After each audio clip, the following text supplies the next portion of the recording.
Street politics on the Stapleton Road. Mohamed Mahmoud is a man on a mission to get his community doing democracy.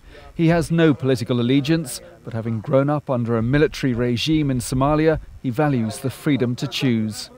People never used to think vote can make any difference, and that is partly to do with back home, because we had a dictatorship government and people used to think vote, whoever you vote, they will come back again. Among the obstacles are apathy and language. But he's having an impact. He reckons 1,000 more people are now on the electoral register. It's the first time that I'm going to vote. Before I didn't bother. To make your voice being heard. That's very important.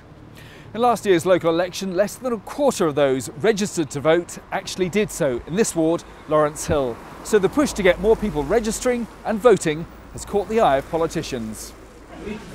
Visiting today, Green Party candidates for the European election. They've sought out Mohamed. He's staying politically neutral, but all hope that immigrant communities aren't deterred from voting. We think it's important to show solidarity with communities that actually have been taking quite a battering in recent months. There's a divisive element to the campaigning that's been going on, and we think that's actually really unhelpful and actually quite damaging to communities like this one. Mohamed takes them onto the streets, keen to show how things are changing.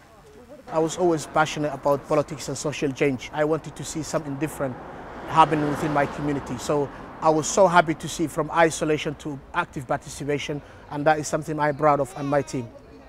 His work will go on. By next year's general election, he hopes to have 3,000 voters signed up. Paul Baltrop, BBC Points West, Bristol.